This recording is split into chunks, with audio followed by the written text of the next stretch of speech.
Hi hello welcome back to my channel Sonu Juhi's kitchen. ఇవాల్టి వీడియోలో సేమియా పాయసం బిగినర్స్ చాలా ఈజీగా క్విక్గా చేసేయచ్చు.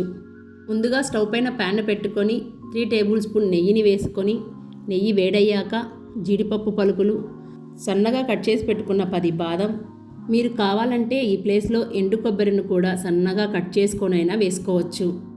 కాజు బాదం కాస్త దూరగా వేగిన తర్వాత ఎండు ద్రాక్ష వేసి అన్నీ వేయించుకొని ఇవి అన్ని కలర్ వచ్చాక ఒక గిన్నెలోకి తీసుకుందాం. మీరు ఎప్పుడైనా సేమియా పాయసం చేస్తే చిక్కబడుతుందా? అయితే అలా చిక్కబడకుండా పర్ఫెక్ట్గా నేను చెప్పిన కొలతలతో ఒకసారి సేమియా పాయసం చేసుకోండి. చాలా మంచి రుచితో ఎంతో టేస్టీగా కూడా ఉంటుంది. మీకు ఎప్పుడైనా సేమియా పాయసం పర్ఫెక్ట్గా రావాలంటే 1 కప్పును కొలతగా తీసుకోండి. నేను ఈ కప్పు కొలతతో చేసి చూపిస్తున్నాను. మీరు ఏ కప్పుతో తీసుకుంటే అదే కప్పుతో మెజర్ చేసుకోండి.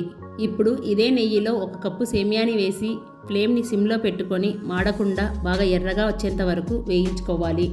ఇప్పుడు మనం ఏ కప్పుతో అయితే సేమియాని కొలుచుకున్నామో అదే కప్పుతోటి 3 కప్పుల పాలను తీసుకొని కాచి పక్కనుంచాలి. చూడండి, మంచి కలర్ వచ్చేసింది కదా. ఇప్పుడు స్టవ్ ఆఫ్ చేసి వీటిని పక్కన ఉంచుదాం. ఇప్పుడు సేమియా ఉడకడానికి 1 కప్పు సేమియాని తీసుకున్నాం కదా, అదే కప్పుతో 3 కప్పుల నీళ్ళని తీసుకొని బాగా మరగనిద్దాం. ఫ్రెండ్స్, అందరికీ సేమియా పాయసం చేయడం వచ్చు. బిగినర్స్కి చాలా ఈజీగా క్విక్గా చేసేయచ్చు కదా, అందుకే పర్ఫెక్ట్ కొలతలతో చేసి చూపిస్తున్నాను. మనం వేయించి పెట్టుకున్న సేమియాలోకి వేడి నీళ్ళను పోసుకోవాలి. మూత పెట్టి సేమియా మెత్తగా ఉడికేంత వరకు ఉడికించుకోవాలి. మూత తీసి చూస్తే సేమియా ఉడికిందా లేదా అని చేత్తో పట్టుకొని చూస్తే తెలుస్తుంది. చూడండి, సేమియా చక్కగా ఉడికిపోయింది.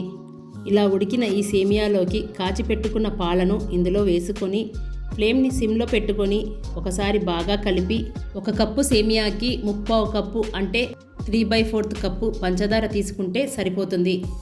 లేదు, మీరు స్వీట్ ఎక్కువ తినేవారైతే 2 టీ స్పూన్ల పంచదారను యాడ్ చేసుకోండి. చక్కెర పూర్తిగా కరిగేంత వరకు కరిగించుకున్నాక చివరగా 1/2 టీ స్పూన్ యాలకల పొడి, వేయించి పెట్టుకున్న డ్రై ఫ్రూట్స్ని వేసి మొత్తం ఒకసారి కలిపి జస్ట్ 1 పొంగు వచ్చేంత వరకు ఉంచి స్టవ్ ఆఫ్ చేయండి.